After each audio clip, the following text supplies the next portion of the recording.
Good evening, everyone.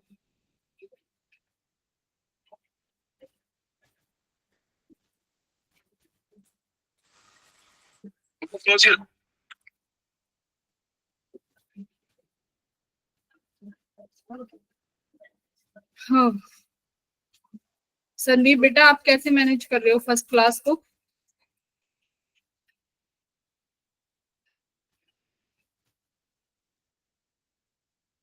हाँ, Sandeep.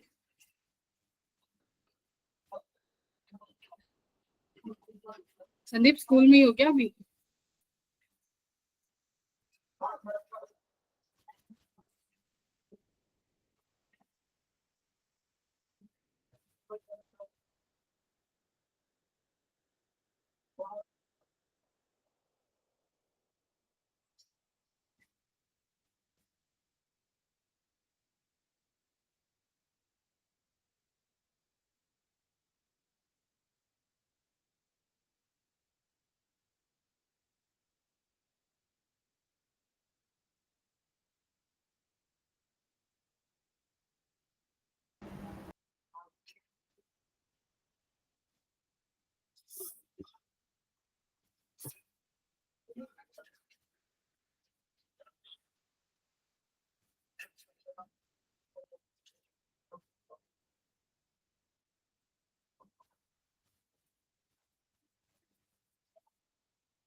Good evening.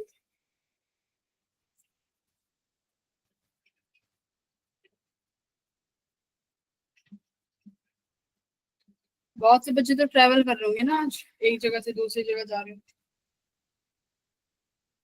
हाँ भाई। मैम क्यों? नहीं, कुछ स्टूडेंट्स हैं जो बाहर रहते हैं।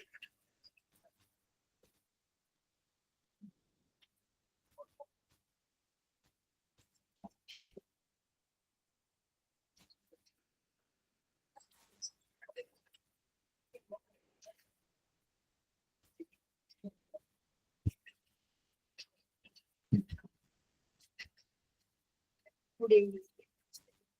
आज हम लोग पीवाईक्यूज लगाएंगे, ठीक है? एलसीआर वाला टॉपिक छोड़ देंगे। बाकी जो भी क्वेश्चन बचते हैं वो तुम लोग सॉल्व करना। क्लास में ज्वाइन कर लेती हूँ तुम्हारी। कल कोई क्लास नहीं होगी, मालूम है ना? Yes ma'am. तुम्हें 2 दिन की छुट्टी मिल गई।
मैं कैसे मनाती हूँ राखी?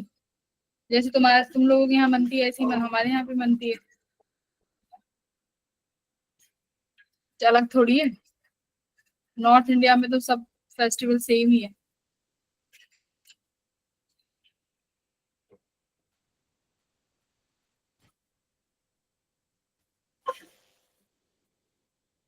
राहुल, तुम्हारी कितनी बहनें हैं?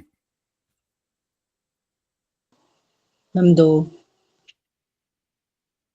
दो बहनें हैं तो पर अपनी अपनी। मैम अभी घर पे एक ही है। अच्छा, ठीक है। तो तुम सबने अपनी अपनी बहनों के लिए गिफ्ट तो ले लिए होंगे।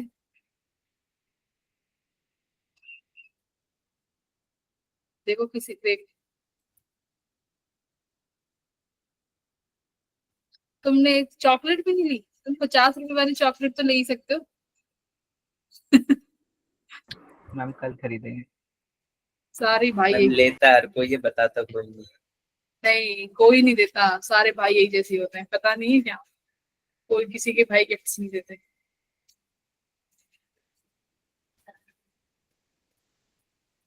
तुम लोग छोटे हो तो तुम बड़े भी हो जाओगे, तुम जब भी गिफ्ट नहीं दोगे, मुझे पता है। मैम उल्टा इसका अगर। मतलब ये आपको नहीं मिलता मतलब? हाँ, मुझे भी नहीं मिलता ना, इसलिए।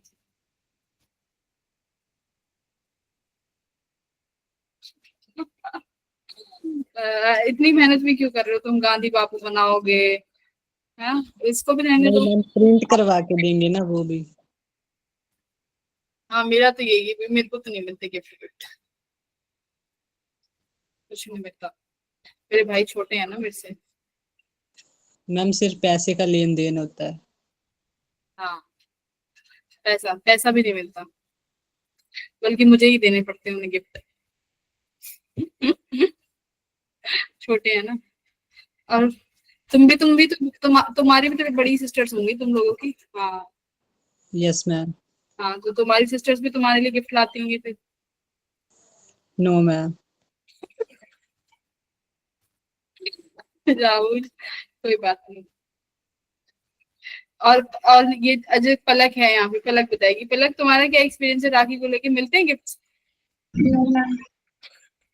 मैं कह रही हूँ तो किसी भी लड़की से पूछ लो, कोई एज ग्रुप मैटर ही नहीं करता। मेरे को ही नहीं मिलते।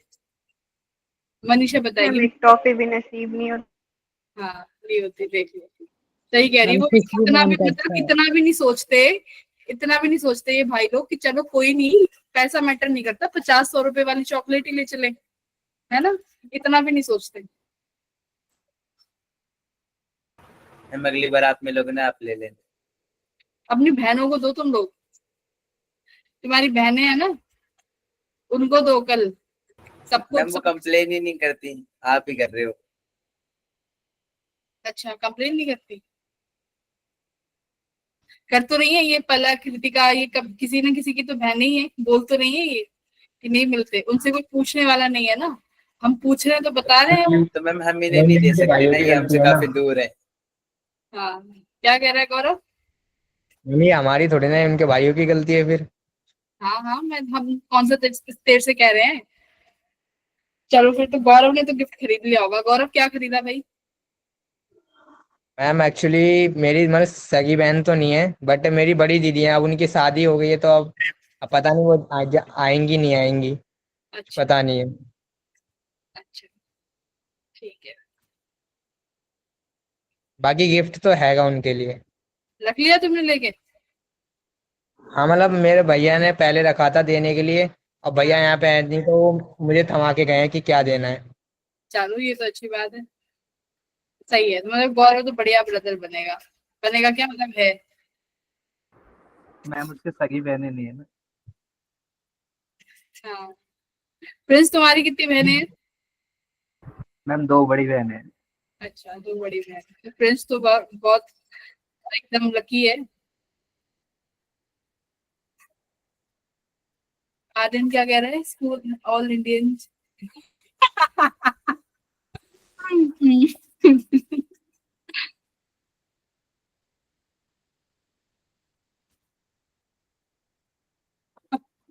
आर्यन का तो अलग ही दुख चल रहा है लाइफ में।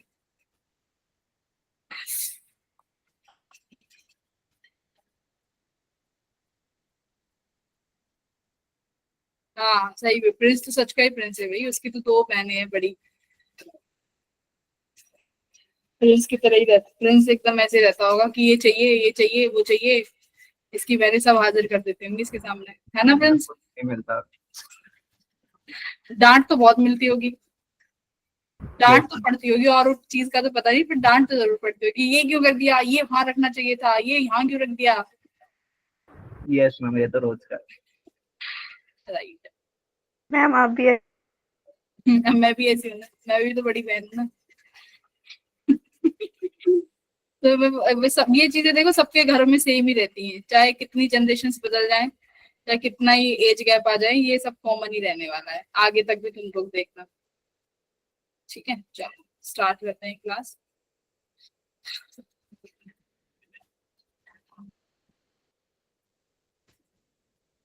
मैम ये वाला लूप लूप ब्रेक नहीं हो सकता? क्या नहीं हो सकता? मैम लूप ब्रेक नहीं हो सकता? लूप ब्रेक क्या होता है? मैम आप कह रहे हो ना कि ये जनरेशन में चलता ही रहेगा लूप। अच्छा, हाँ मुझे नहीं लगता है, अब्दुल्ला तो देखो मैम वन एंड ओनली है। मैम बट उसके लिए मैम बट अब्दुल्ला उसके लिए तो ब्रेक स्टेटमेंट लगानी पड़ेगी ना। अब्दुल्ला तुम कुछ भी कर सकते हो, तुम्हें नहीं पता। ठीक है, चलो बेटा क्वेश्चन स्टार्ट करते हैं।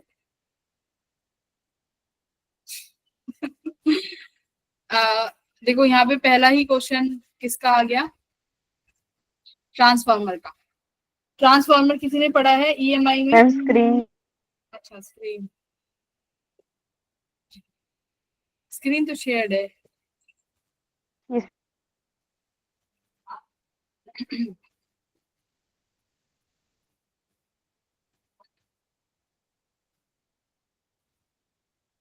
Yes.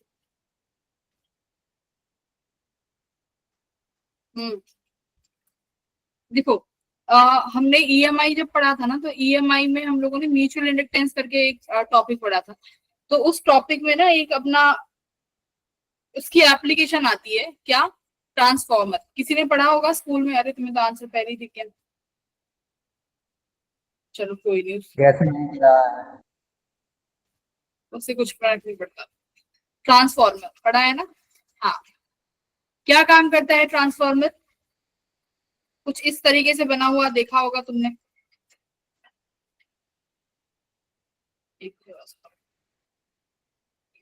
है ना? यहाँ पर कॉइल्स होती हैं इस तरीके से, यहाँ पर भी कॉइल्स होंगी इस तरीके से, राइट? इस तरीके से देखा होगा ट्रांसफॉर्मर बना हुआ। क्या काम करता है ट्रांसफॉर्मर? ट्रांसफॉर्मर का काम होता है बेटा वोल्टेज को अप करना या डाउन करना, ठीक है? जैसे मान लो यहाँ पर कैसे होता है, देख लो, यहाँ पर होता है तुम्हारा इनपुट, यहाँ पर आप इनपुट दोगे, ठीक है? यहाँ पर आपको मिलता है आउटपुट, यहाँ आउटपुट मिलेगा। ये जो चीजें दिख रही है ये है आयरन, ठीक है? ये आयरन की कोर है। बहुत इजी है, 5-7 मिनट का भी टॉपिक नहीं है, इसलिए यही कवर कर लेते हैं क्वेश्चंस के साथ ही। इनपुट आउटपुट यहाँ पर है आयरन की कोर।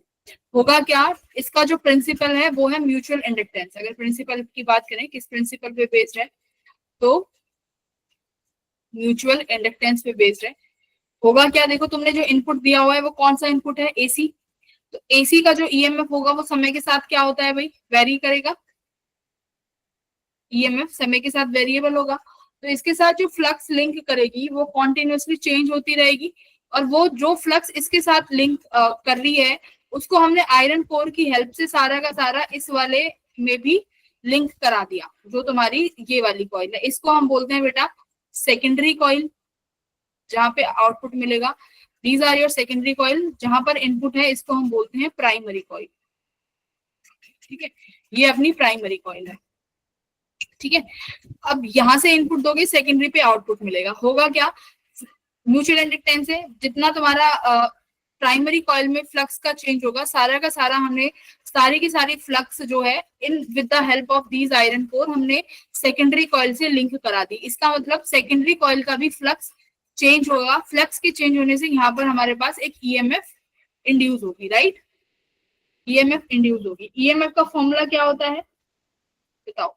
ईएमएफ का फॉर्मूला होता है -d∅ by dt, करेक्ट? अगर मेरे पास नंबर ऑफ टर्न्स होते हैं तो यहाँ पर n की वैल्यू भी लग जाती है, नंबर ऑफ टर्न्स ऐसे, ठीक है। अब मान लो मेरे पास सेकेंडरी कॉइल है, सेकेंडरी कॉइल का ईएमएफ जो इंड्यूस्ड होगा वो कैसे लिखोगे तुम, सेकेंडरी कॉइल का ईएमएफ इक्वल्स टू माइनस, देखो अभी तुम्हारी कॉइल है तो इनके पास नंबर ऑफ टर्न्स भी होंगे, तो मान लेते हैं जो प्राइमरी कॉइल है बेटा यहाँ पे नंबर ऑफ टर्न्स है एनएस, एनएस का मतलब है सेकेंडरी कॉइल, सॉरी प्राइमरी है ना, ये प्राइमरी है तो एनपी यानी प्राइमरी कॉइल के नंबर ऑफ टर्न्स, ये क्या है एनएस, एनएस मतलब जो भी तुम्हारी सेकेंडरी कॉइल है इसमें कितने नंबर ऑफ टर्न्स हैं। तो देखो सेकेंडरी कॉइल से जो फ्लक्स लिंक करेगी वो कितना करेगी, minus number of turns of secondary coil d5 by dt, correct. Primary में कितना कर जाएगी, ई प्राइमरी क्या हो जाएगा minus NP d5 by dt, ठीक है। ये तो तुमने सिर्फ इक्वेशन लिख ली कि सेकेंडरी और प्राइमरी में ईएमएफ जो होगा वो कितना इंड्यूस होगा, कैसे कैसे आएगा। अब देखो काम क्या करता है कि आपने मान लो इनपुट पे दिया 200 वोल्ट, सपोज करो इनपुट पे तुमने दिया 200 वोल्ट दे रहे हो, अब तुम्हें आउटपुट पे चाहिए 500 वोल्ट, सपोज करो तुमने दिया 200 चाहिए 500, तो तुमने क्या करा, अपना वोल्टेज को इंक्रीज कर दिया। तो ऐसे ट्रांसफार्मर को क्या बोलते हैं बेटा, स्टेप अप ट्रांसफार्मर, ठीक है। क्या बोलेंगे, स्टेप अप ट्रांसफार्मर, समझ में आया। स्टेप अप का मतलब है कि हमने जो इनपुट वोल्टेज दी उससे ज्यादा हमें क्या मिलेगा, वी आउट मिलेगा। तो अब ये कैसे बनाना पड़ेगा, अगर हमें आउटपुट वोल्टेज ज्यादा चाहिए तो देखो अगर आउटपुट वोल्टेज ज्यादा चाहिए ना बेटा तो तुम्हारी आउटपुट कहाँ पे मिलेगी, सेकेंडरी कॉइल पे। तो सेकेंडरी कॉइल के जो नंबर ऑफ टर्न्स है वो क्या कर दो, ज्यादा कर दो, किसके कंपैरिजन में, प्राइमरी के कंपैरिजन में, बताओ है, बोलो। अगर मेरे को नेगेटिव की वजह से फिर उल्टा नहीं हो जाएगा, नहीं नेगेटिव तो डायरेक्शन बता रही है, ठीक है। तो हमें क्या चाहिए था, हमें सेकेंडरी आउटपुट पे, सॉरी हमें आउटपुट में ज्यादा वोल्टेज चाहिए, तो ज्यादा वोल्टेज चाहिए तो उसे स्टेप अप ट्रांसफार्मर बोलेंगे। तो इसका मतलब जो सेकेंडरी तुम्हारी कॉइल है उस सेकेंडरी कॉइल के नंबर ऑफ टर्न्स प्राइमरी से ज्यादा रखो। मान लो प्राइमरी में 300 टर्न है तो सेकेंडरी में 1000 कर दो, 2000 कर दो, तो बढ़ा दो, तो ये होना चाहिए। क्लियर है यहाँ से ये वाली वैल्यू, ठीक है। तो हाँ, तो यहाँ से क्या करोगे, इसका मतलब क्या है कि हमारे पास सेकेंडरी कॉइल, देखो मैं ये वाली जो दो इक्वेशंस लिखी हैं मैंने हाईलाइट कर, यहां से मैं क्या लिख सकती हूँ,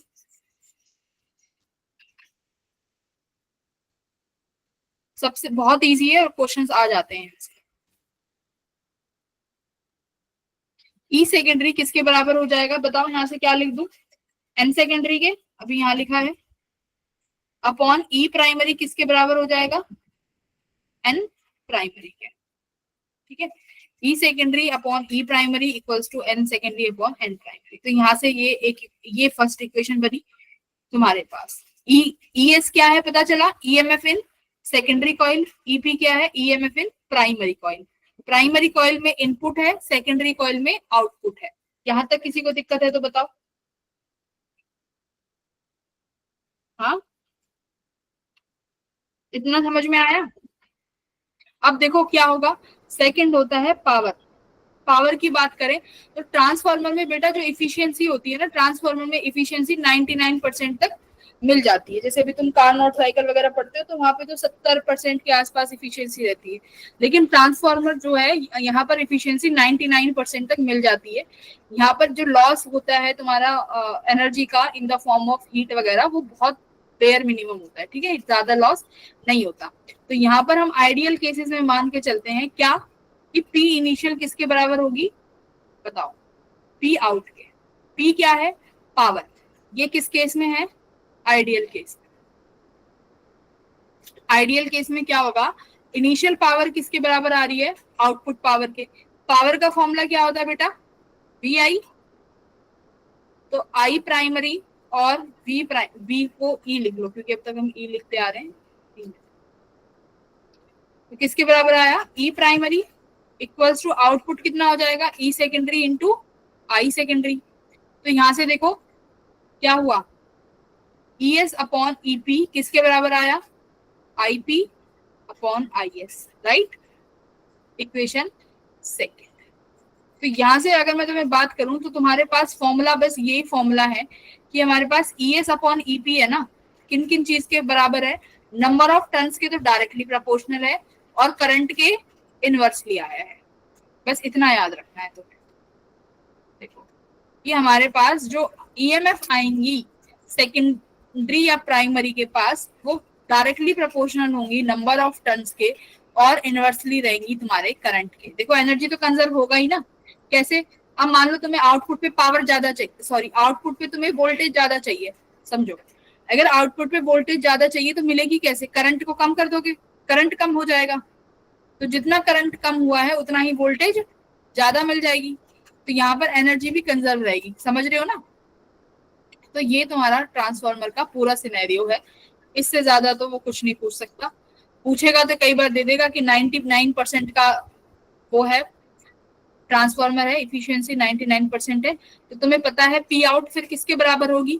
99% ऑफ पी इन के, राइट? ये आइडियल केस है ना बेटा, ये आइडियल केस है। अगर आइडियल केस ना हो तो पी आउटपुट कितने के बराबर होगी? जो भी इफिशियंसी होगी मल्टीप्लाई बाय पी इनपुट। बताओ, अगर इफिशियंसी ईटा है, हाँ मैम उस केस में एफिशिएंसी हम खुद निकालेंगे कि दी होगी? गिवन होगी, या P output P in given होगा तो इफिशियंसी पूछ सकता है। तो ये फॉर्मूला है, ठीक है? इफिशियंसी के फॉर्म में ये फॉर्मूला याद रखो, P output yes ma'am. Equals to efficiency into P in. अब देखो, अब आपको जो ये क्वेश्चन गिवन है ना, इस क्वेश्चन को एक बार सॉल्व करो। करो क्या कह रहा है, सारे फॉर्मूले लिख लो एक पेज पे जो भी मैंने अभी लिखवाया है, और उसके अकॉर्डिंग ये सवाल लगाओ। 2024 का पेपर।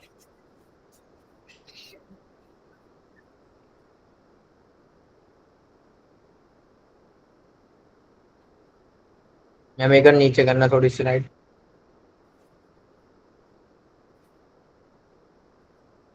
बस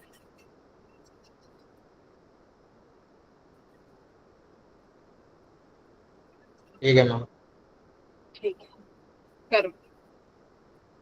11.5 आर से भी ले आई राहुल और पलक। तो क्या कह रहा है, प्राइमरी कॉइल का वोल्टेज गिवन है 230। अच्छा, ये 230 कौन सी वोल्टेज होगी?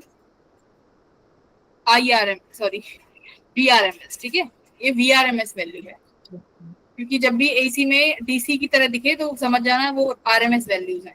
तो turns ratio of primary to secondary winding is 10:1। Number of turns का रेशियो दे रखा है। Load resistance connected to secondary side is this. Secondary की तरफ एक और रेजिस्टेंस भी है। तो पावर पूछा है कि पावर कितना कंज्यूम करेगा।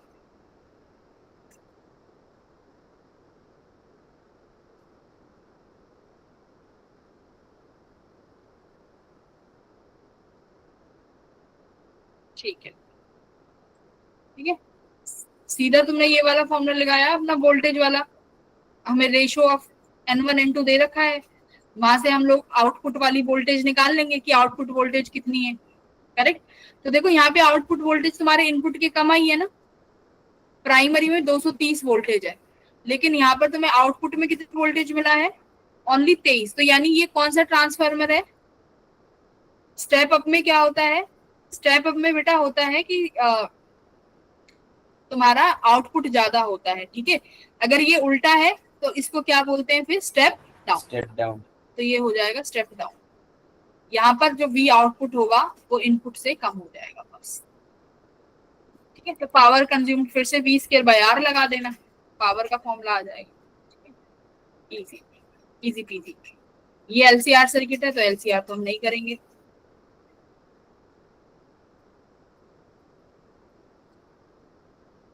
ये वाला करो। अरे इसमें 8 से पहले दे देते, कोई नहीं।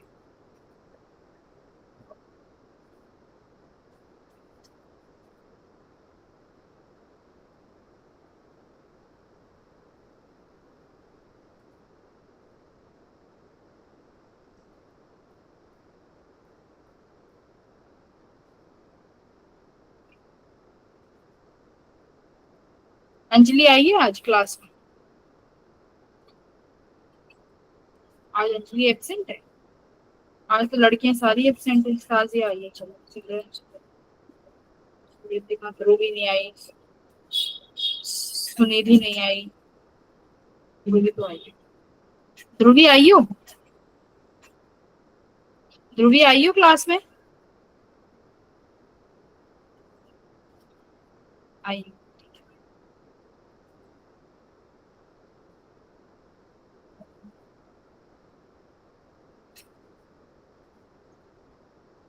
खुशहाल भी नहीं आया आज बिना इन्फॉर्म करे। हमारा बैच बहुत छुट्टी लेने लग गया है आजकल।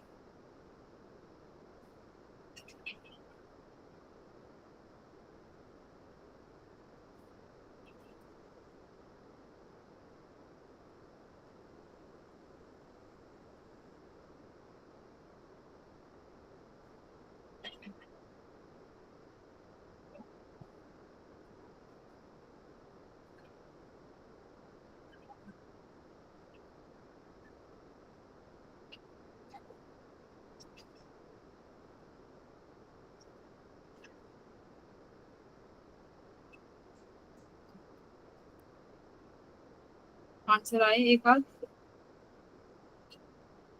आंसर तो किसी ने नहीं किया अब तक, क्या हो गया?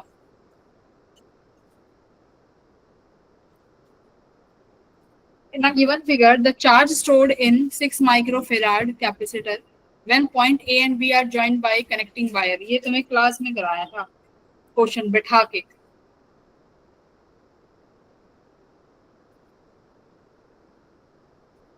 यहाँ क्यों निकालना है कि कितना चार्ज स्टोर कर लेगा ये जब ए और बी को कनेक्ट कर देंगे तो।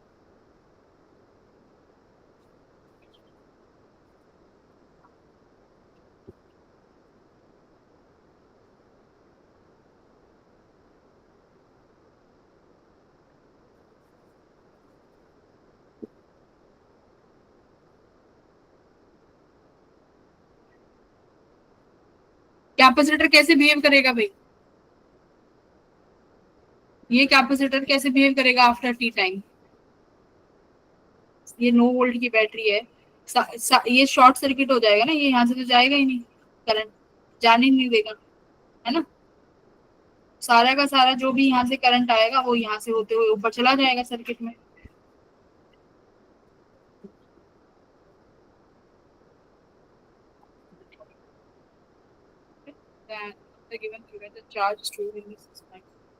कैपेसिटर है ना ये तो। Steady state capacitor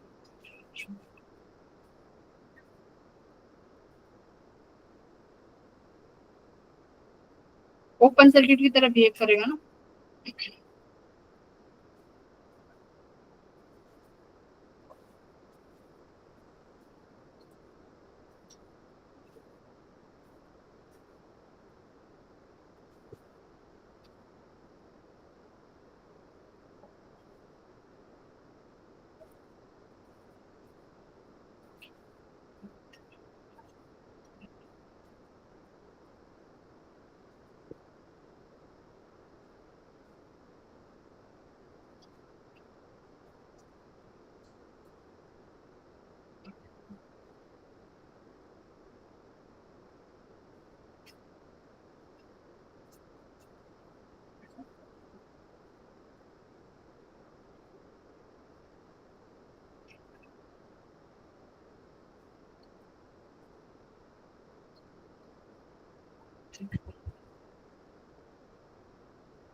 steady state condition लगाओ, आर इक्विवेलेंट निकालो कितना होगा। Ma'am 9 ohm. हाँ, फिर करंट कितना आएगा बैटरी में? 1 एम्पियर। हाँ, करंट निकाल लिया 1 एम्पियर। फिर V और B point equals to I R. तो 6 Yes, ओम, हाँ तो 6 ओम के अक्रॉस कितना आया पोटेंशियल? 6 वोल्ट। 6 वोल्ट आ गया। तो चार्ज कितना स्टोर कर देगा? Q equals to CV। CV. हाँ, तो 6 माइक्रोफेराड 6 वोल्ट का पोटेंशियल कितना आ गया? 6 सिग्मा 30 36 माइक्रोकूलम। 36 micro coulomb. ठीक है, पहले 36 माइक्रो कूलम।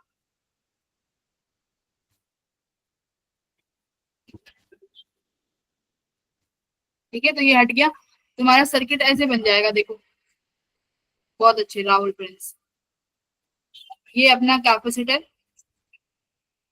ये तो हट जाएगा, ये जाने ही नहीं देगा, ठीक है।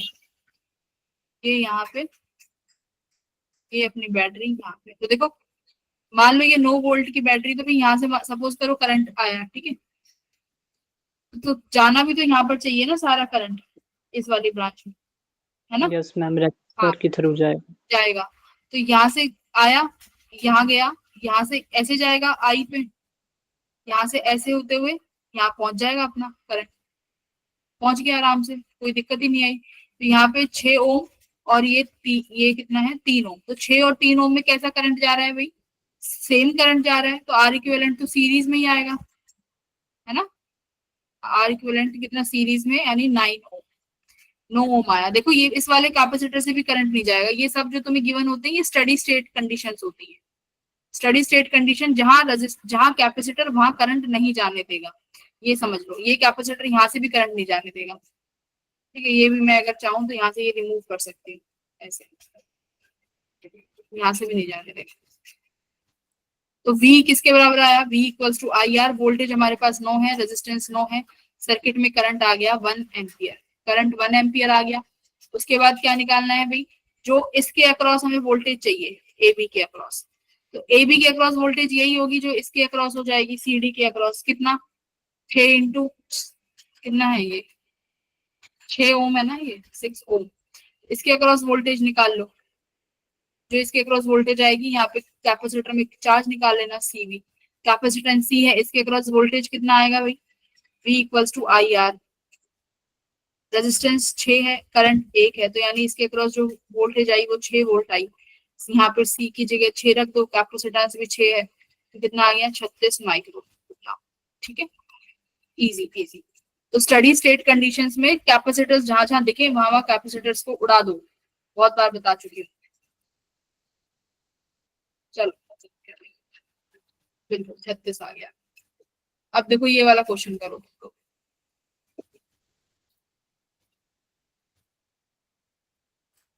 तुम लोग ऐसे पेपर में देख के मत घबरा जाना ऐसे क्वेश्चंस, कि क्लास में मैं सब पढ़ा के भेजूंगा, पेपर में जाके पता नहीं क्या ही दिमाग में आ जाए तुम्हारे।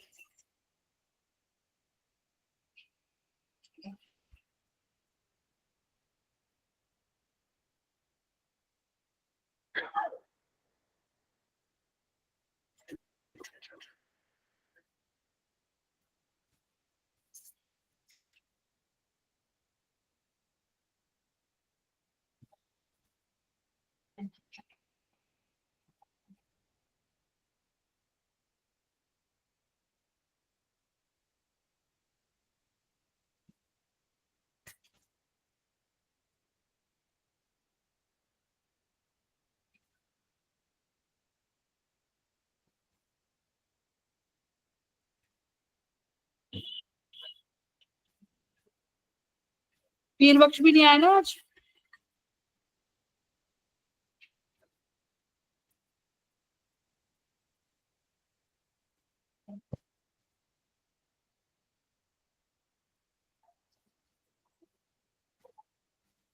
बड़े दुखी करके रखा।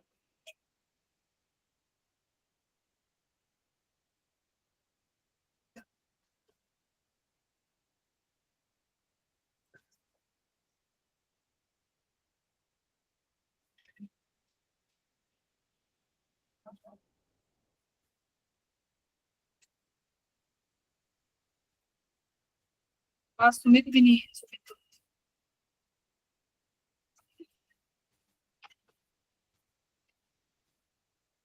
Primary coil of a transformer is connected to a 220 AC। हाँ हाँ ठीक है।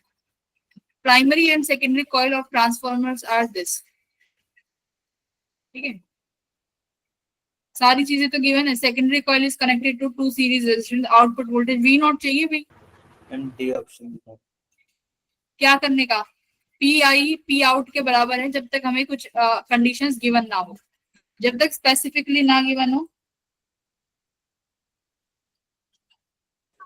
क्लास 8:45 से है।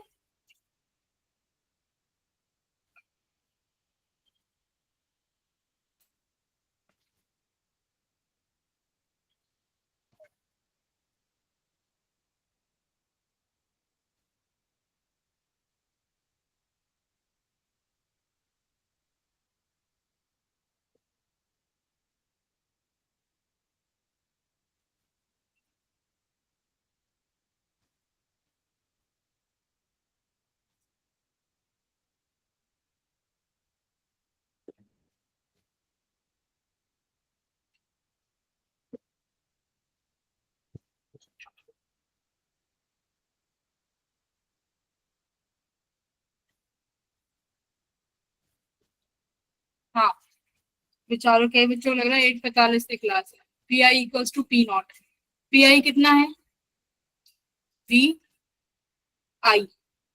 ठीक है, यहाँ से भी मतलब ये इनिशियली वाला हो जाएगा, ये तुम्हारा पी, ये हो जाएगा वी एस और आई एस। ठीक है, तुम्हें वोल्टेज, तुम्हें यहाँ पे नंबर ऑफ टर्न्स का रेशो दे रखा है, तो नंबर ऑफ टर्न्स के रेशो से क्या निकाल लोगे? हाँ, नंबर ऑफ टर्न्स के रेशो से हम वी नॉट वो निकाल सकते हैं ना, आई वो आई नॉट, वोल्टेज। हाँ वोल्टेज निकाल लो। पीवी इक्वल्स टू, दोनों एक दूसरे के बराबर हो जाएंगी। ठीक है, कर लोगे ये? कितना आंसर आ रहा है? 7 volt. A 20 option, D. And D option. D आ रहा है ना, ए दिख रहा है इसमें, आंसर तो ए आ रहा है बेटा। आउटपुट वोल्टेज वी नॉट,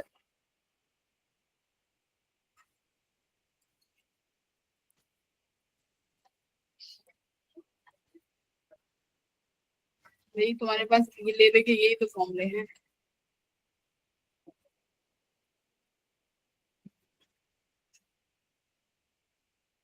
ठीक है, तो देखो जो जो चीजें गिवन है वो यहाँ रखते जाओ। मेरे पास प्राइमरी कॉइल का वोल्टेज है 220, रेशो है सेकेंडरी, प्राइमरी और सेकेंडरी का रेशो है, तो हमारे पास NP upon N S given है 100/10, तो ये हो जाएगा मेरा 10/100। ठीक है, तो यहाँ से क्या आ गया भाई, ईएस की वैल्यू आ जाएगी कितना, 100 ईएस इक्वल्स टू 22, 20 से 20 ईएस आ गई 22 वोल्ट, है ना। तो ये तो अभी ईएस ही आई है, पूछा तो आउटपुट वोल्टेज है भाई, ये तो अभी तुमने आउटपुट, अच्छा पूछा भी आउटपुट वोल्टेज ही है ना, वी नॉट। ठीक है, तो आउटपुट वोल्टेज तो 22 ही होनी चाहिए फिर।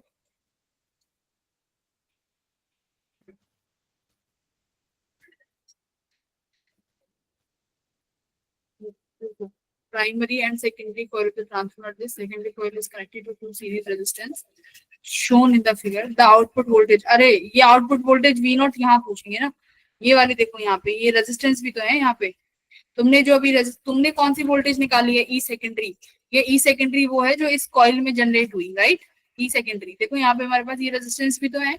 यहाँ वी नॉट पर क्या आउटपुट मिलेगा, ये वो बात है। तो यहाँ वी नॉट पर कितना आउटपुट मिलना चाहिए, V naught equals to I R. हाँ, ये मिलेगा ना, V naught equals to I R. Resistance तुम्हारे पास कितना है, 7 किलो वोल्ट, 15 और 7 ऐड कर दो, सीरीज में है, तो ये हो जाएगा 22, 22 हो गया। तो हमें अब चाहिए आई की वैल्यू, ये किलो ओम है तो 10⁻³ कर दो। अभी हमें करंट चाहिए होगा यहाँ पे, कि इसके पास यहाँ करंट कितना है इस कॉइल में, तो करंट भी तो निकालोगे। अब करंट निकालो,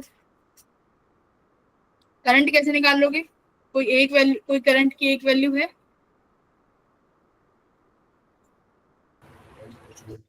हाँ, ये लो, दोनों आ गई तुम्हारे पास, ईपीएस और आईएस का तुम्हारे पास रेशो हो जाएगा, निकाल लो।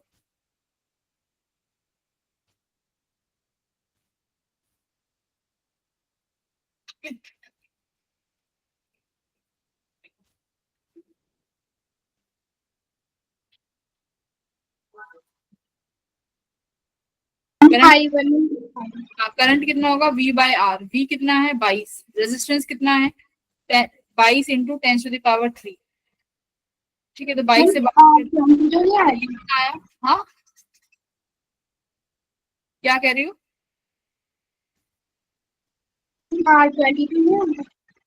22 किलो ओम है ना। देखो 15 और 7 सीरीज में हो गए दोनों, तो ये आर इक्विवेलेंट बनेगा तुम्हारा, ऐड होगे तो 15 + 7 22 किलो ओम। तो किलो के लिए यहाँ पे 10⁻3 लगाओगे, तो आई सेकेंडरी कितना आ गया तुम्हारे पास, देखो 1/10⁻3। ये कितना बनेगा 1/10⁻3, 10⁻³ एम्पियर आ गया, 10⁻³ एम्पियर। तो आउटपुट वोल्टेज V0 कितनी मिल जाएगी, V0 इक्वल्स टू IR। आई कितना आया है 10⁻³ रेजिस्टेंस कितना है भाई 22 इंटू 10⁻3, ये कैंसिल हो गया। तो आउटपुट पे कितनी वोल्टेज मिली, आउटपुट पे जो वोल्टेज मिली वो मिली 22 वोल्ट। तुमने सेकेंडरी कॉइल का वोल्टेज निकाला है, ठीक है, तो सेकेंडरी कॉइल के अक्रॉस वोल्टेज कितना आएगा, आउटपुट में अभी रेजिस्टेंस भी है तो वहां पर हमें V0 निकालना पड़ेगा। ठीक है, 7 नहीं 22 ही तो आ रहा है आदर्श, 22 ही आ रहा है। हाँ हमें V0 पे आउटपुट मिल गया ना, V0 रेजिस्टेंस सीरीज में है, दोनों के अक्रॉस तो वोल्टेज अलग अलग होगी, बट हमें तो आउटपुट पे पूछिए ना, तो आउटपुट पे जो वोल्टेज होगी वो इन दोनों के अक्रॉस सिंगल सिंगल वोल्टेज का सम होगा और वो V0 ही आएगा।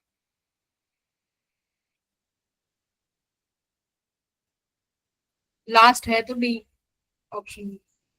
मैम उसके लिए 2 इक्वेशन होनी चाहिए ना, हमने एक ही इक्वेशन में से आई निकाला और उसी में पुट कर दिया। एक ही तो इक्वेशन बनेगी, आपने ई सेकेंडरी निकाल लिया कि सेकेंडरी कॉइल के पास ये वोल्टेज आई, बट ये वोल्टेज आउटपुट पे नहीं गई, क्योंकि आउटपुट पे अभी हमने तुमने 2 लोड रेजिस्टेंस लगा रखे हैं। ठीक है, उसके अक्रॉस आपने सेकेंडरी करंट निकाला, करंट कितना है, करंट कितना है 10⁻³ एम्पियर। अब दोनों रेजिस्टेंस सीरीज में है तो सेम कॉइल सेम करंट जाएगा ना, सेम करंट जाएगा दोनों के अक्रॉस, तो फिर से आप ओम्स लॉ लगा सकते हो V0 इक्वल्स टू IR। तो ये अब की बार जो V0 आएगा ये तुम्हारा आउटपुट वाला हो जाएगा। ठीक है, करंट जो तुमने यहाँ से निकाला वो करंट यहाँ रख दो, रेजिस्टेंस की वैल्यू है, तो अब 22 वोल्ट इज द एग्जैक्ट। ठीक है, वो ES निकाला था तुम लोग ने। हाँ क्या कह रहे हो आदर्श, ए कहाँ लिखा है, एम्पियर है वो। ठीक है, इन्होंने तो बहुत शॉर्टकट में निपटाया होगा। फिफ्थ करेंगे, LR सर्किट का क्वेश्चन है। अब देखो यहाँ पर एक टर्म आ रही है, एक सीरीज LR सर्किट है, AC सोर्स के साथ कनेक्टेड है, पावर फैक्टर दिया हुआ है 1/√2। अब कह रहे हैं if the source of the EMF is change, अब हमने EMF चेंज कर दी तो कह रहे हैं न्यू पावर फैक्टर क्या होगा। पावर फैक्टर क्या होता है बेटा, पावर फैक्टर एक टर्म मैंने कल एक चीज निकलवाई थी 10φ। 10φ क्या था, 10φ क्या था, फेस। ठीक है, पावर फैक्टर क्या होता है, पावर फैक्टर होता है कोसाइन एंगल ना, हाँ cosine angle between I and E, मतलब करंट एंड वोल्टेज के बीच में जो कोसाइन एंगल होगा, अगर मान लो वही सेम चीज अगर आप cos φ निकालोगे तो वो cos φ क्या देगा, power factor, cos φ power factor देगा। जैसे कल हमने, अगर मैं LR सर्किट की बात करूं तो LR सर्किट में एक बार बनाते हैं, देखो रेजिस्टेंस यहाँ था, V0R यहाँ पे आया था, इंडक्टर में वोल्टेज क्या रहेगी, ऊपर 90 डिग्री आगे रहेगी, यहाँ हमने V0L बनाया था याद हो तो, राइट। फिर मैंने बोला था इस V0R को हम क्या लिख सकते हैं, I0 इंटू रेजिस्टेंस, करंट दोनों सीरीज में है तो करंट सेम रहेगा, I0 into XL, correct. I0 को हटा दें तो यहाँ पे मेरे पास एक क्या ग्राफ बन जाएगा, रेजिस्टेंस वर्सेस XL। ठीक है, अब मैं तुमसे कहूं कि बेटा इसमें मुझे 10φ की जगह क्या निकालो, cos φ निकालो, तो cos φ कितना हो जाएगा, बेस अपॉन हाइपोटेन्यूज। तो बेस कितना है यहाँ पे, आर, हाइपोटेन्यूज तुम्हारा ये क्या आता है भाई, जेड, इम्पिडेंस ही आती है ये वैल्यू। तो आर, ये आदर्श एक्स बाय आर नहीं, आर बाय जेड, ये क्या बनेगा, ये बना तुम्हारा कॉस फाई, ठीक है। टेन फाई क्या बनता, टेन फाई जो तुम्हारा फेस आएगा वो कितना बनेगा, परपेंडिकुलर अपॉन बेस, तो परपेंडिकुलर एक्सएल आया, बेस तुम्हारा यहाँ से रेजिस्टेंस आया। तो पावर फैक्टर के लिए तुम्हें सेम जो कल चीजें सिखाई हैं वहां पर बस कॉस फाई निकाल देना, टेन फाई तुम्हारा फेस के लिए है, ठीक है। अब जो ये क्वेश्चन तुम्हें दिया है इस क्वेश्चन को एक बार सॉल्व करो बैठ के। एलआर सर्किट को मैं बता दिया मैंने, कॉस फाई बहुत इंपॉर्टेंट है।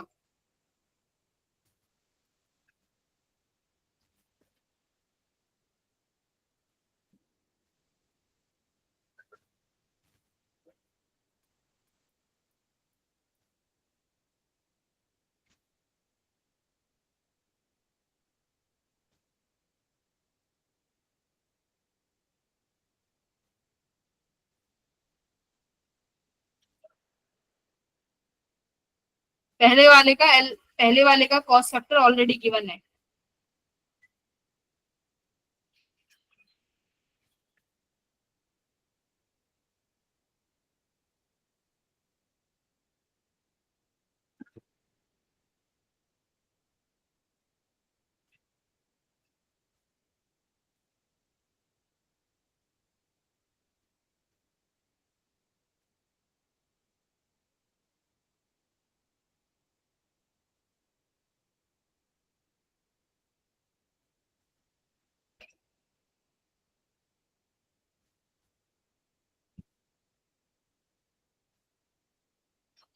देखो तुम्हें कॉस, ये पावर फैक्टर पहले का दे रखा है, यानी यहाँ पे दिया हुआ है कॉस फाई और थीटा जो भी है ये 1/√2 है, तो 1/√2 ये बेस होगा, ये हाइपोटेन्यूज है, तो बेस में क्या आता है भाई, ये हाइपोटेन्यूज क्या है, इम्पिडेंस,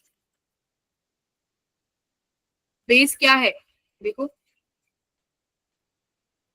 रेजिस्टेंस, ठीक है। तो ये तुम्हें वैल्यूज गिवन है, रेजिस्टेंस कितना है 1, इम्पिडेंस कितना आया √2, तो इंडक्टर कितना होगा 1, इंडक्टर यानी एक्सएल की वैल्यू भी कितनी होगी 1 होगी कि नहीं होगी, एक्सएल भी 1 है, राइट।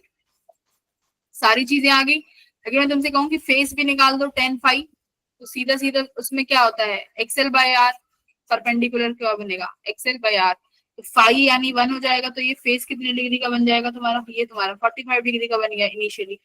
अब दोबारा देख लो यहाँ पे चीजों के साथ साथ क्या क्या चीज हुई है, देखो ओमेगा चेंज हुआ है यहाँ पे, तो यानी इंडक्टर चेंज हुआ है कि नहीं हुआ बताओ, यहाँ पर ओमेगा चेंज हुआ है ना, यहाँ देखो वैल्यू में, यहाँ ओमेगा चेंज हुआ है, क्या ओमेगा के चेंज होने से इंडक्टर चेंज होगा, हाँ या ना, XL equals to omega L, right. पहले एक्सएल कितना था, पहले ओमेगा कितना था देखो 1000 है ना, इंडक्टर एल वैल्यू, एक्सएल कितना था 1, एक्सएल की वैल्यू कितनी थी 1। अब तुम्हारा नया इंडक्टर की वैल्यू हमें पता नहीं कितनी होगी क्योंकि ओमेगा कितना है 2000 है, ठीक है, एल एज इट इज, तो एल तो चेंज होगा नहीं, इंडक्टर तो चेंज होता नहीं है इन चीजों से, तो इंडक्टर निकालो, यहाँ इंडक्टर की वैल्यू रखो, नया इंपीडेंस निकालो कितना आ रहा है एक्सएल डैश, फिर नया जेड निकालो और फिर मुझे फाई बताओ, बहुत इजी है। इंडक्टर कितना आ गया भाई 1/1000,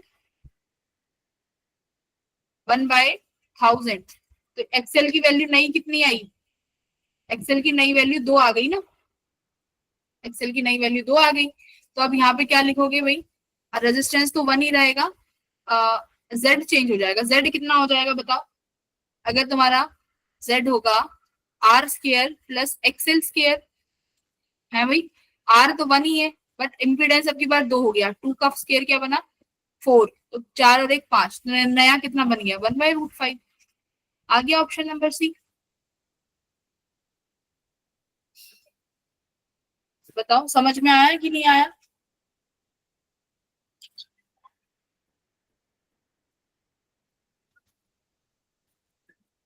बेटा ऊपर से जा रहा है क्या, हाँ ठीक है। तो यहाँ पर हमने कॉस्ट पहले निकाल लिया कि वहां से आर और जेड कितना था, नए के अकॉर्डिंग देखा कि ओमेगा में चेंज आया है। ओमेगा मतलब नया इंडक्टर एक्सेल की वैल्यू चेंज हो जाएगी। वेरी गुड, ठीक है।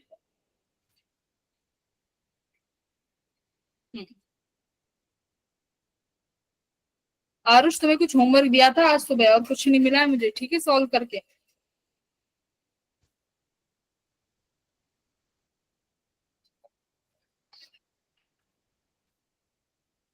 समझ में आया पावर फैक्टर?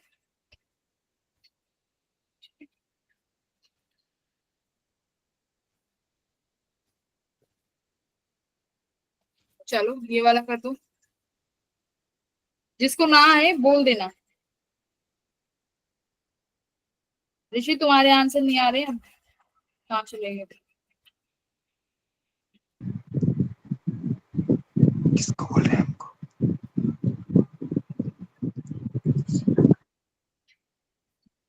ये क्या कह रहा था?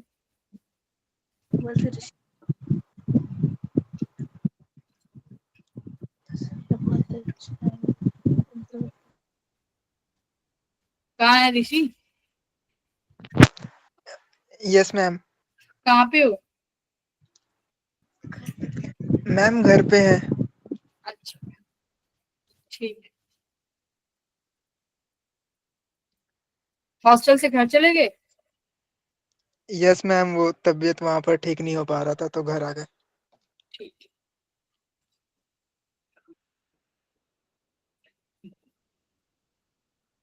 ऋषि तुम्हारी क्लास का बहुत अच्छा बच्चा है, काफी अच्छे मार्क्स आते हैं इसके,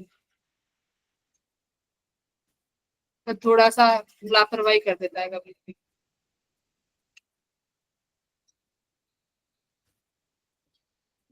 देखो ये क्लास में एक एक क्वेश्चन का ना, ये समझो एक एक क्वेश्चन कब काम आ जाए तुम्हारे कुछ नहीं पता, ठीक है।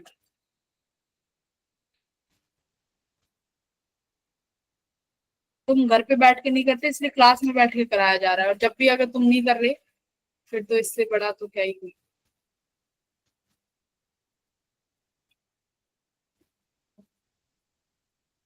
हाँ, ऋषि के ही थे। ऋषि ने तो टेस्ट नहीं दिया इस बार। 81 संदीप के हैं। मैं कह रही हूँ ना, संदीप सुमित को हल्के में मत लेना। संदीप के हैं 81 मार्क्स। संदीप तुम्हारे ही है ना?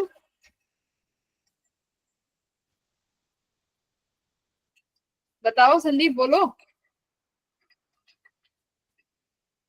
पता नहीं क्या करता रहता है संदीप, मतलब क्लास में ही नहीं है। मैम हूँ क्लास में।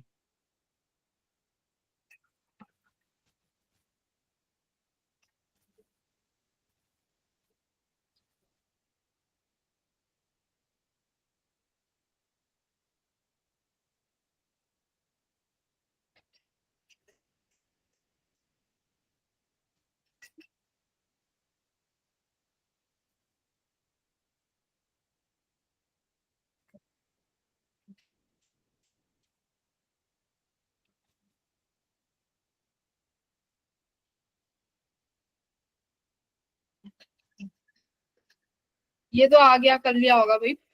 पीक वोल्टेज से कितना समय लिया हाफ से पीक होने में, ये तो मैंने क्लास में भी कराया है। तुम लोग ऐसे बैठे हो क्या? मैं ही करा दूंगी सारे क्वेश्चंस। हाँ, पीक वोल्ट तुम्हें सारी चीजें गिवन है। प्योर रेजिस्टिव सर्किट है, इससे सस्ता सवाल क्या लोगे तुम 2024 में? हाँ, प्योर टाइम टेकन, क्लास का कराया हुआ कब क्वेश्चन है ये। Time taken for the current to rise from half of the peak value to the peak value. Half peak से पीक वैल्यू में जाने में कितना समय लगेगा?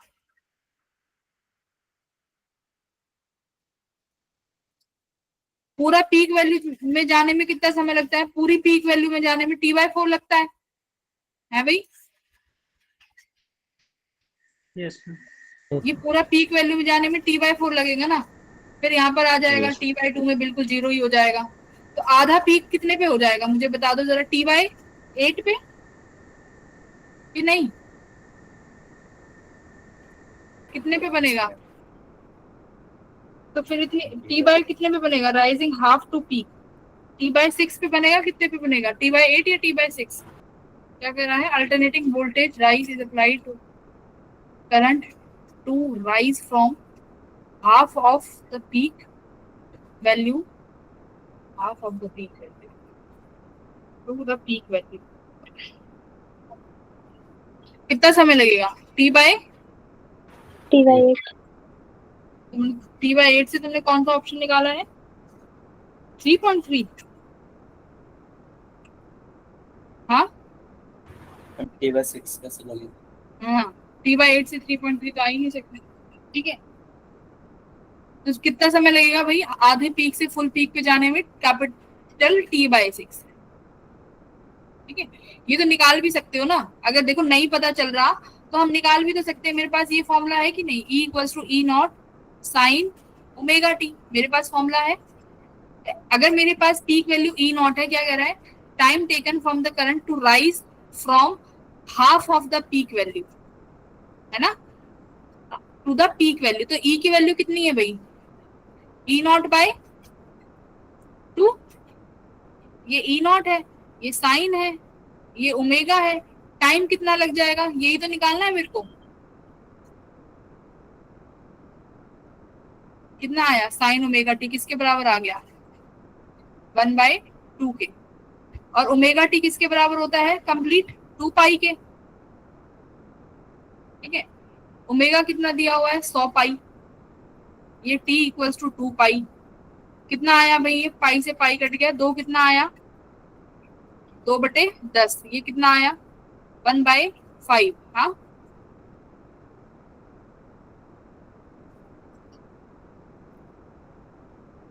Omega T 100 pi T equals to 2 pi.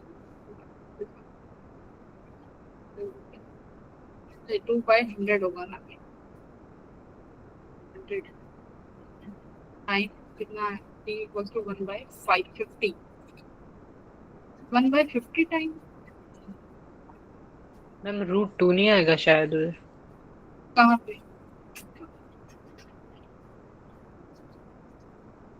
Time taken from the current to rise from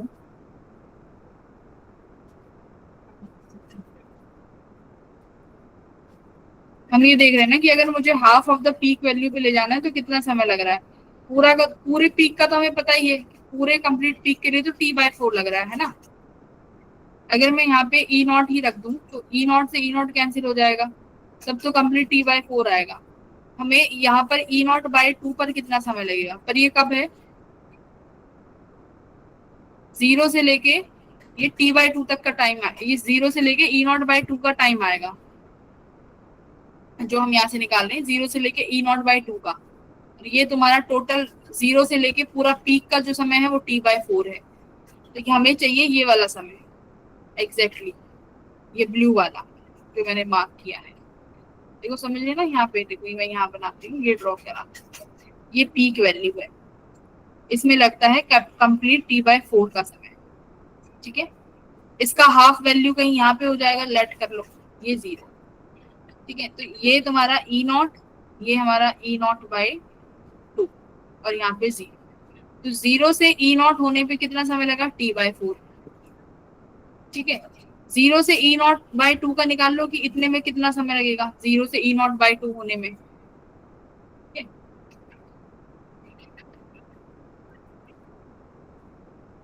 फिर जो भी यहाँ से आंसर आए उसमें से t/4 मान लो, जो भी t' आए t/4 में से t' माइनस कर देना, हमारे पास ये बीच वाला वैल्यू आ जाएगा जो हमें चाहिए। ये वाली वैल्यू चाहिए मुझे। कितना आ रहा है?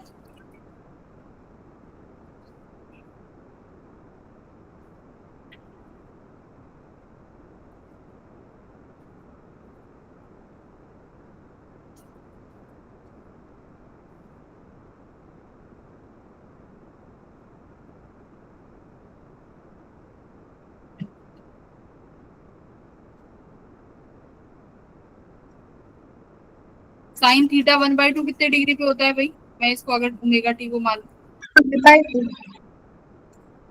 1/2, 30 डिग्री पे पाई बाई 6। अरे 30 डिग्री है ना ये 1/2, यस मैम। 30 डिग्री। तो कंप्लीट टी टाइम कितने में है भाई? 2 पाई में। ऐसे भी कर सकते हो, कंप्लीट 2 पाई में है तो 1 कितना हुआ? 2 पाई बाय टी। हमारा ये कितने डिग्री कितना आया? पाई बाय 3 आया ना, 1/2, 30 डिग्री। 30 को क्या लिख सकते हो? 180/3। ये तो 60 हो गया, बस 6 लिखना पड़ेगा, 6 लिखो। ठीक है, तो कितना आया? ये कितने का आया? टी का पूरा समय लगा 2 पाई में, तो पूरे 1 डिग्री का कितना समय लगेगा? 2 पाई बाय टी। ठीक है, टी में पूरा समय लगा। समझ नहीं आया। अरे रुक जाओ ना, एक सेकंड। देखो तुम्हें इसमें हमने एंगल निकाल लिया ना, कि इसमें जो मुझे ओमेगा टी का जो एंगल आया है वो 30 डिग्री आया है। ठीक है, 30। तो पूरा कंप्लीट टी समय में कितना लगता है? 2 पाई। मैं निकालू तो समझो ऐसे, तो 1 का कितना लगेगा? पूरा ओमेगा टी का, सॉरी, पूरा ओमेगा टी का होता है हमारे पास 2 पाई। ठीक है, और ओमेगा कितना हो जाएगा मेरा यहाँ से? 2 पाई बाय टी। ठीक है, अब पाई बाय 6 का समय निकालना है, तो पाई बाय 6 का कितना समय हो जाएगा भाई? टी बाय 6, पाई बाय 6 का टाइम।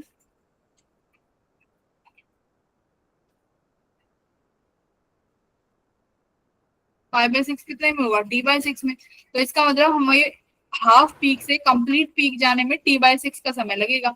टी बाय 6 का कंप्लीट साइकिल करनी, हाँ देखो ये ना टी बाय 6 कंप्लीट साइकिल का दिया ही हुआ है, उसमें बाय 6 से डिवाइड कर देना, कंप्लीट साइकिल का आ जाएगा। ठीक है, बताओ।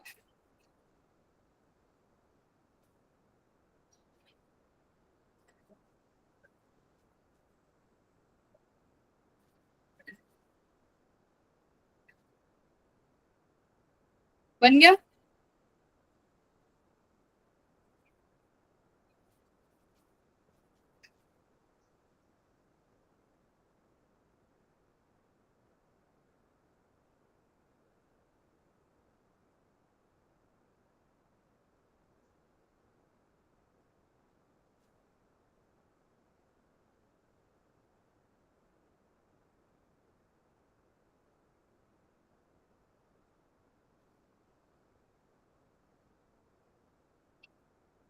ये टाइम आया ना 1/50 सेकेंड, यहाँ से 1/50 सेकेंड भी आ रहा है। 1/50 सेकेंड कितना हो गया टोटल टाइम? और उसका टी बाय 6 कर दो।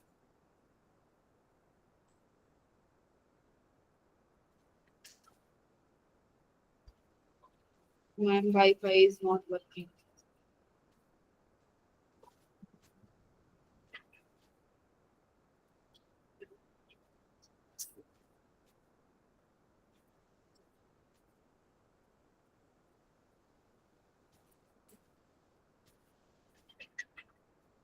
नहीं समझ में आया ये क्वेश्चन अभी भी? ये तुमने साइन निकाल लिया कि इसमें पूरा एंगल 30 डिग्री का बनेगा। 30 डिग्री जो तुम्हारा कॉरेस्पॉन्डिंग है कितने के एंगल के होता है? पाई बाय 6 के। तो उसको पूरा पाई बाय 6 करने में कितना समय लगेगा अगर पूरे टी में उसको 2 पाई लग रहा है तो? सिंपल कैलकुलेशन है भाई, अगर पूरे टी समय में उसको 2 पाई समय लग रहा है, पाई बाय 6 में कितना समय लगेगा? T by 2.2 pi by 6 ma'am, वैसे पाई बाय 12 लग रहा है। हाँ, पाई बाय 6 को पूरा करने में उसे लगेगा टी बाय 6, तो बस टोटल टाइम पीरियड तो हम आराम से निकाल लेंगे। ओमेगा गिवन है तो टोटल टाइम पीरियड तो तुम निकाल ही लोगे ओमेगा से। क्लियर हुआ क्वेश्चन? यस।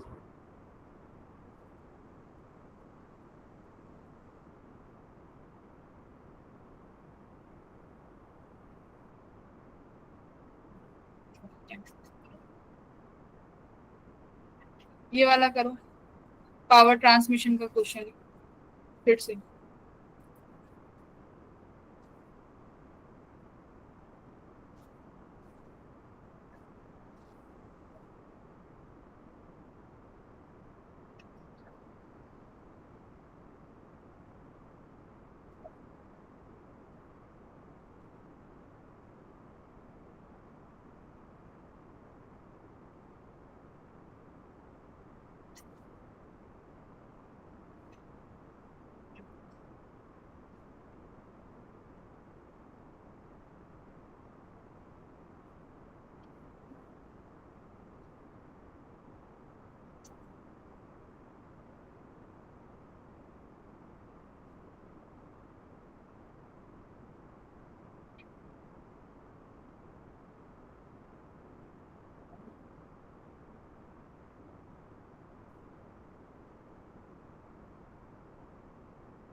1/50 नहीं, 1/50 नहीं है आंसर।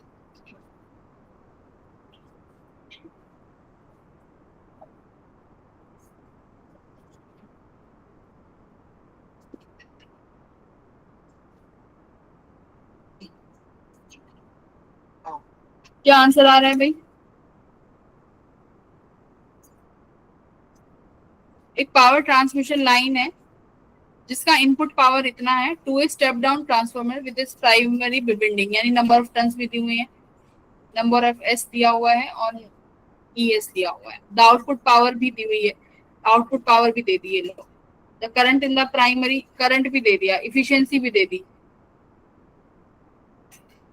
आउटपुट करंट पूछ रहा है, बहुत आसान है भाई ये तो, सारी चीजें ऑलरेडी गिवन है। Yes ma'am. हाँ, इफिशियंसी भी है, तो input power equals to output power कर दो। Yes ma'am. तो P आउट किसके बराबर थी? इफिशियंसी ऑफ P इन के, राइट। P आउटपुट कितना है? VO लिख देते हैं। इफिशियंसी कितनी है भाई? 90%, 90/100। P इनपुट कितना है? VI, और ये तुम्हारा रेट I। बस हो जाएगा। तो मुझे लगता है V0 आउटपुट कितना है? आउटपुट वोल्टेज दी हुई है 23 कुछ था, 230 आउटपुट। I0 निकालना है। नहीं होगी। VI कितना है? 2.3 किलो वोल्ट, किलो के लिए I लगा लो, ये नहीं है इसका। अब देखो प्राइमरी का करंट भी दे दिया, ये लो इंटू 5। इन सबको सॉल्व करके I0 निकाल लेना भाई, है कितना आएगा? मेरे को कैलकुलेशन नहीं करनी आ रही, तुम देख लो। 45 आ जाएगा, I think easy question. 45 ampere. देखो ये भी बहुत आसान है। तुमने यहाँ से साइन ओमेगा टी निकाला 1/2, साइन ओमेगा टी यानी तुम्हारा ओमेगा टी यहाँ से कितना आया? तुम्हारा ओमेगा टी 1/2 आया, यानी वो π/6 के बराबर है, ठीक है। ओमेगा रख लो यहाँ से, इसका मतलब ये पता चल रहा है कि जो यहाँ से लेके इतने में जाएगा उसका साइकिल अभी π/6 कंप्लीट हुआ है। या तो तुम यूनिटरी मेथड से टाइम निकाल लो, या ओमेगा रख के इसका ये वाला टी निकाल दो, स्मॉल समय कितना होगा। ओमेगा की वैल्यू 200 गिवन है इस केस में, जैसे कि कितना गिवन है? ओमेगा 200 है कि 100 है? 100 गिवन है, ठीक है। तो यहाँ से ये वाला टी कितना आ जाएगा? π/ओमेगा कितना है? 100, 600 आ गया। हाँ, कितना समय यस हुआ है? मैम। ओमेगा सॉरी ओमेगा 100 पाई है, तो पाई से पाई भी कटेगा। 1/600। हाँ, तो ये 1/600 आ गया। इतना कंफ्यूज हो रहे हो? माइनस करके आंसर आ जाए। 1/600 आ गया। अब क्या करने का? हम कंप्लीट पीक वैल्यू। और जो मैंने तुमसे बोला था यहाँ माइनस करके निकाल लेने का, वो वही तो करना है बस। ये बेटा ये माइनस Yes. करके निकाल लेना। तुमने T' निकाल लिया, ये माइनस करके मुझे ये वाली वैल्यू चाहिए, तो वो माइनस करके आएगी। एक बार इस क्वेश्चन को खुद से देखना, अच्छा क्वेश्चन है, घर पे बैठ के आराम से। ठीक है, एवरेज पावर डिसिपेटेड पूछ रहा है। AC वोल्टेज गिवन है। अच्छा, ये LCR सर्किट है, तो ये तो नहीं करेंगे, कहेंगे बच्चे मैम LCR भी करा दो आप। डिस्प्लेसमेंट करंट तो अभी तुमने पढ़ा ही नहीं है सर। ये भी LCR, तो तुम देख रहे हो सबसे ज्यादा LCR से ही आ रहे हैं और ट्रांसफॉर्मर से। जेई ऐसे ही करता है। जिन बच्चों का फर्स्ट में पेपर रहेगा ना, उनका तो थोड़ा रहेगा डिफिकल्ट। जिन बच्चों का सेकंड डे और थर्ड डे पेपर होता है, उन्हें तो एग्जैक्टली पता रहता है कि क्या क्वेश्चंस आएंगे। सेकंड डे और थर्ड डे जिन बच्चों का पेपर होता है, पर वो दूर दूर पेपर इतना कर देते हैं कि बच्चे पता ही ना कर पाए। ट्रांसफार्मर वाला करो, 80% efficiency, this is this secondary voltage, current निकालो।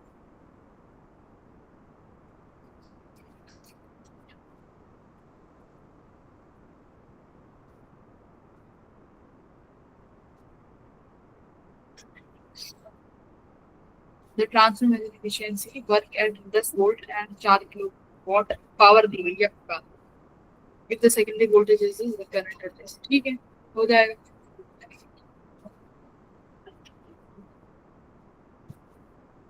पावर से निकाल लो, P out upon P in,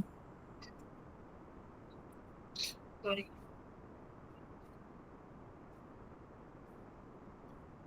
output पे कौन सा होता है, सेकेंडरी कॉइल, ठीक है, इनपुट पे प्राइमरी। एफिशिएंसी गिवन ही है 80/100। सेकेंडरी कॉइल कितना है, सेकेंडरी का वोल्टेज 240, सेकेंडरी का करंट नहीं है, इसका कितना है, पर क्या 10 वोल्ट, इसका तो डायरेक्ट दिया ही हुआ है तुम्हें 4 किलो वोल्ट, 4000 ही लिख दूं यहाँ पे डायरेक्ट। आईएस निकाल लो कितना आ जाएगा,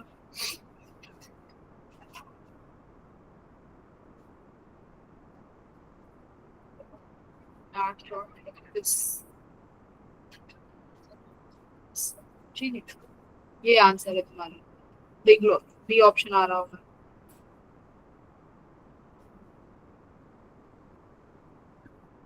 वेरी गुड। तुषार तुमने इतनी लेट क्यों ज्वाइन किया है, वाईफाई नहीं काम कर रहा?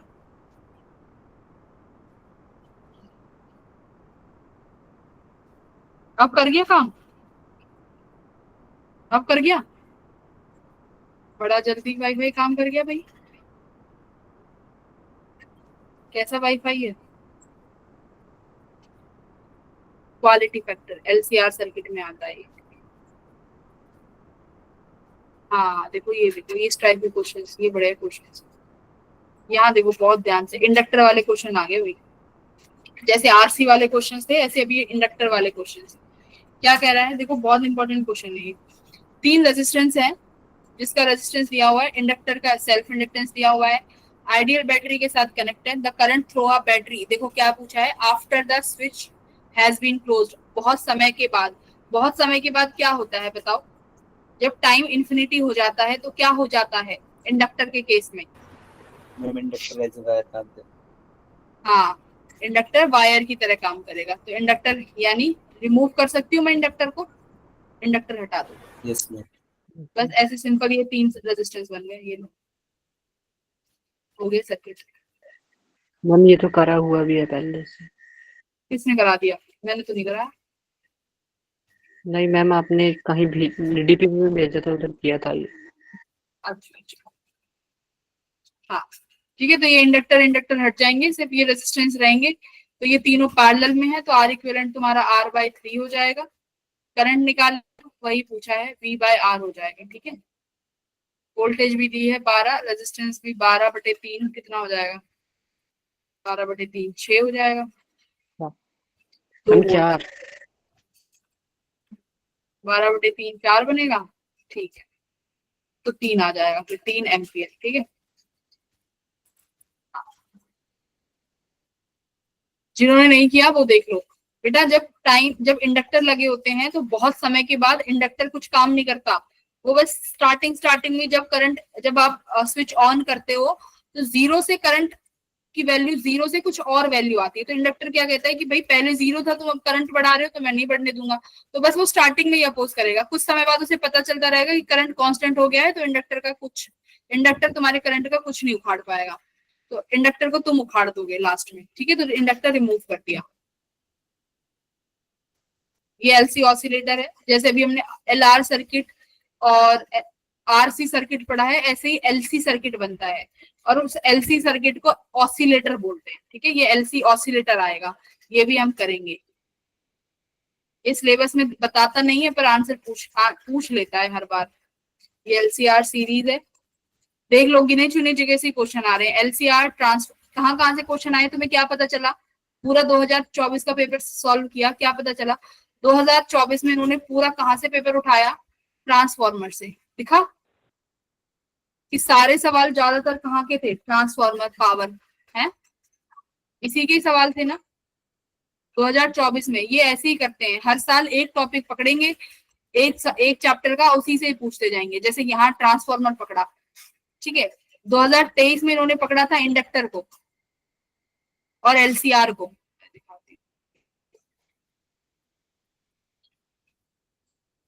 ये देखो, ये 2024 अपना चल रहा है, पावर ट्रांसमिशन 2024 में, ये देखो, ठीक है, यहाँ भी पावर ट्रांसमिशन, पावर फैक्टर। जैसे 2023 देखो, एलसीआर तो सदाबहार रहता है, एलसीआर में तो कभी हमेशा एलसीआर से तो कुछ ना कुछ पूछ ही लेता है, तो एलसीआर तो पढ़ के ही जाना होता है। एलसी ऑसिलेशन से 2023 में ही पूछा गया था, अब वहां से बहुत कम क्वेश्चन पूछे जाते हैं, तो हर साल ऐसे ही करते हैं जेई वाले। अब जो बच्चे फर्स्ट और सेकंड पेपर देते हैं उनको पता नहीं चलता क्या आएगा, उनके लिए सरप्राइजिंग होता है, लेकिन जिन बच्चों का सेकंड और थर्ड डे में पेपर होता है उनका सेम एग्जैक्ट ऐसा ही होता है जो पहला पेपर होगा, चीजें थोड़ी सी चेंज हो जाती है। अरे चल रहे भाई, क्या हो गया, लोड नहीं हो रहे ना ये, एक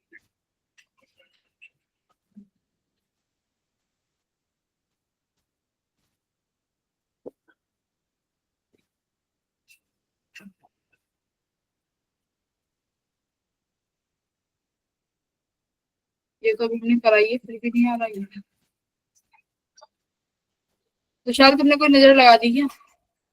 मैं तुम्हारे वाईफाई को टोक लगा रही थी, मेरे में लगी दिखती है।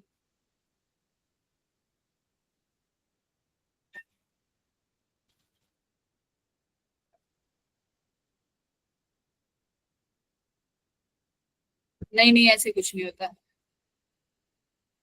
पहले वाले से ऐसे नहीं होता, सबका अपना लक होता है। और जिनका लास्ट डे पेपर था, जिनका 28 जनवरी मतलब पेपर स्टार्ट हुआ था 21 से, और जिन बच्चों का 28 और 29 जनवरी को पेपर था, उनका इतना डिफिकल्ट पेपर था, इनकी उनका बहुत डिफिकल्ट पेपर था, फिर उनका में वो लगती है, क्या बोलते हैं उसको,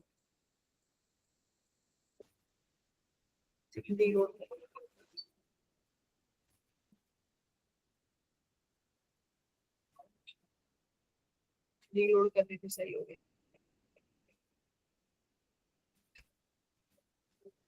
म्यूचुअल इंडक्टेंस का क्वेश्चन है, कर सकते हो ना ये म्यूचुअल इंडक्टेंस का क्वेश्चन, देखो मैंने कराया हुआ है तुम्हें, कर लो ये वाला क्वेश्चन करो, इजी क्वेश्चन है, बहुत आसानी से हो जाएगा।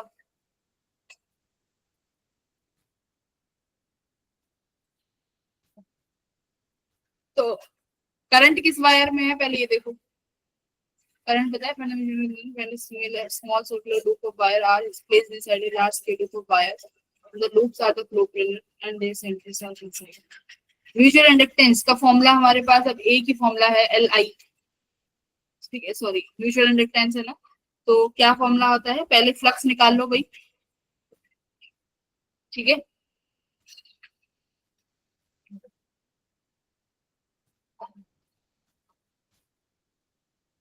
तो इसकी वजह से कितना मैग्नेटिक फील्ड आ रहा है, पाई कितना होता है अपना बी ए फ्लक्स, ठीक है, तो मैग्नेटिक फील्ड निकाल लो यहाँ से,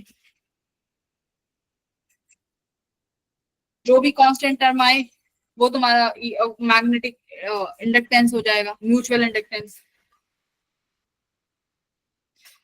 phi is directly proportional to I, यहाँ पर क्या हो जाएगा, phi equals to M I हो जाता है, ठीक है, अगर फ्लक्स निकाल रहे हो सेकेंडरी में तो करंट प्राइमरी का, तो ये जो ये वाली वायर्स हैं इनमें करंट निकाल लो, कि मान लो इनमें करंट जा रहा है ऐसे, तो हमें लॉन्ग वायर की वजह से सेंटर पे निकालनी आती है मैग्नेटिक फील्ड, ऐसे किसी एक की वजह से निकाल लो, 4 से मल्टीप्लाई कर दो।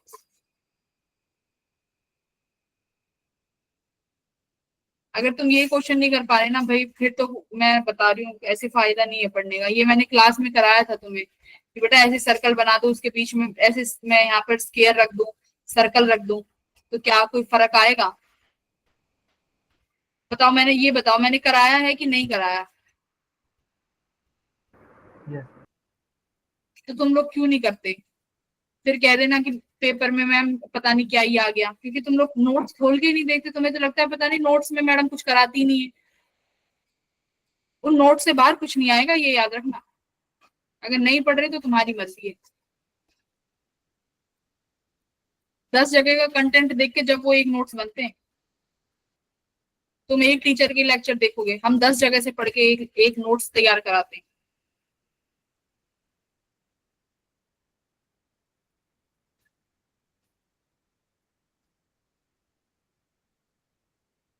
करो ये, मैग्नेटिक फील्ड निकालो इन वायर्स की वजह से सेंटर पे। ये ऐसे है तुम्हारा, इसकी वजह से मुझे सेंटर पे मैग्नेटिक फील्ड बताओ। चलो पहले मैग्नेटिक फील्ड निकालो। सपोज करो करंट की डायरेक्शन मैंने तुम्हें ये बता दी,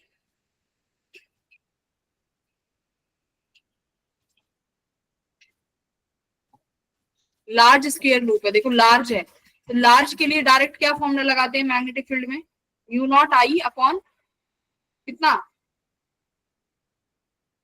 2 पाई आर। हाँ 2 पाई आर।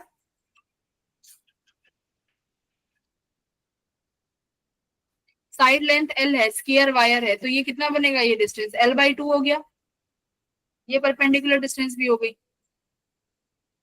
बस इसमें ये देख लो कि कौन कौन सी की वजह से कैंसिल होगा या सारे ही ऐड होंगे। ये लो A B C D. A B की वजह से सेंटर पे मैग्नेटिक फील्ड इनवर्ट आ रहा है, ए सी की वजह से भी इनवर्ट, सी डी से भी इनवर्ट और बी डी से भी इनवर्ट। तो मैं 4 से मल्टीप्लाई कर दूं यही टर्म्स, देखो म्यू नॉट आई 2 पाई, मेरा रेडियस L/2 हो गया, 2 को मैं ऊपर ले जाती हूँ, 4 से मल्टीप्लाई कर दूं इसी को, आ गया मैग्नेटिक फील्ड सेंटर पे। कितना आ गया भाई, 4 दूनी 8 mu naught I upon 2 pi L। इस सर्कल का एरिया कितना बनेगा भाई, पाई आर स्क्वायर। ठीक है,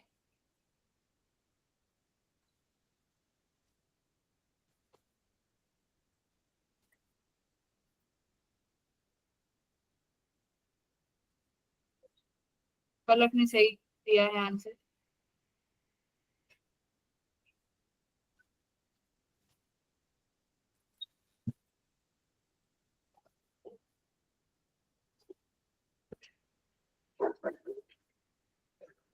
पाई आर स्क्वायर से मल्टीप्लाई कर दो, ये एंगल निकाल लेना, ये एंगल कितने बनेंगे भाई। ठीक है, सिर्फ डायरेक्ट है नहीं, तो हम ऐसे भी कर सकते हैं, U naught I upon 4 pi R होता है angle sine theta 1 plus sine theta 2।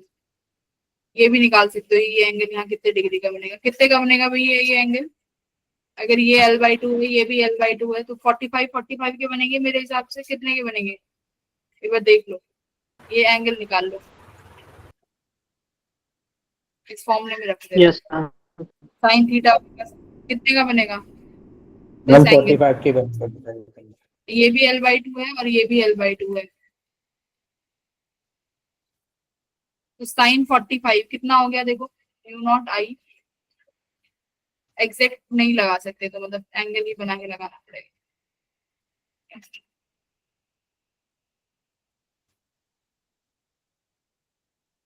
You naught I upon 4 pi R, हमारा L/2 है, मैं 2 ऊपर ले जाती हूँ, 1/√2 प्लस 1/√2, ये बनेगा 2/√2, तो ये √2 यहाँ चला गया। ठीक है, हो गया।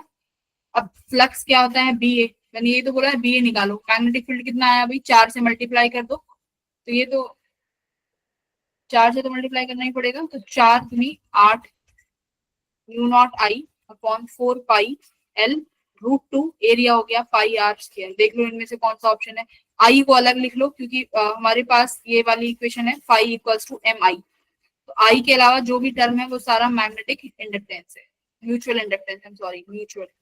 4 दूनी 8, तो ये 2√2 mu naught I, 2√2 mu naught R square, ये नहीं होगा म्यू नॉट आर स्क्वायर, ये हो जाएगा सी ऑप्शन। क्या इसमें क्या रोना आ गया तुम्हें, मुझे ये बता दो। मैंने बोला था बेटा सर्कल हो बीच में, तुम्हें सर्कल की जगह तुम्हें स्क्वायर बना के देते तो उसका एरिया लिख देना। बाहर अगर सर्कुलर, अगर इसको ये ऐसे भी दे सकते हैं, बाहर ये ऐसे सर्कुलर कॉइल बना दे और यहाँ पर तुम्हें सर्कल बना के दे दे, तो क्या दिक्कत आ जाएगी, तो नहीं निकाल सकते क्या। हाँ, क्या हमें इस कॉइल में जो करंट फ्लो कर रहा है उसकी वजह से सेंटर पर कितना मैग्नेटिक फील्ड आता है, नहीं पता क्या हमें। मैम पता है। क्या हमें इस सर्क जो यहाँ पर बीच में अंदर ये स्क्वायर बना के दे रखा है उसका एरिया नहीं पता क्या, हमें पता है। तो बस फाई इक्वल्स टू बी ए लगाना है और उसको कंपेयर करना है फाई इक्वल्स टू एम आई से। किताब तो खोल के देखे तो कुछ करेंगे मैम, किताब ही नहीं खोलते। ठीक है भाई, तो मैं आप लोगों को ये 2023 के PYQs एज अ होमवर्क दे रही हूँ। LCR वाले क्वेश्चंस छोड़ देना, 2023 के सारे क्वेश्चंस तुम्हें करने पड़ेंगे। आई विल नहीं, अभी तुमने 25 के भी नहीं किए ना, तो 25 के थोड़े होंगे, 23 के ज्यादा होंगे। 23 वाला भेज। क्वेश्चन LCR के हैं वो नहीं किए, बाकी कर लिए। LCR तो बहुत इजी है, ये चैप्टर ही बहुत इजी है। ठीक है मैम पर 25 में 2 ही क्वेश्चन आए हैं उसके। हाँ, तो वही मैं कह रही हूँ, जो ऐसे चैप्टर है ना जैसे EMI हो गया, अल्टरनेटिंग करंट हो गया, इन चैप्टर्स के तुम्हें और क्वेश्चंस लगाने ही नहीं है, बस PYQs के भरोसे ही रहो, ऐसे चैप्टर्स पे इनफ है।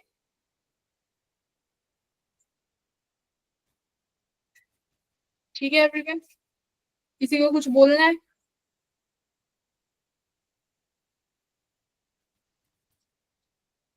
विशाल ने भी आंसर किया है। Saksham, Rakshabandhan in advance.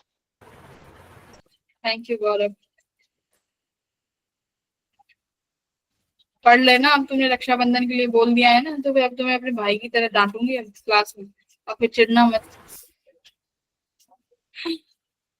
पढ़ाई करना। ठीक है, 2 दिन सब लोग मजे से। चलो,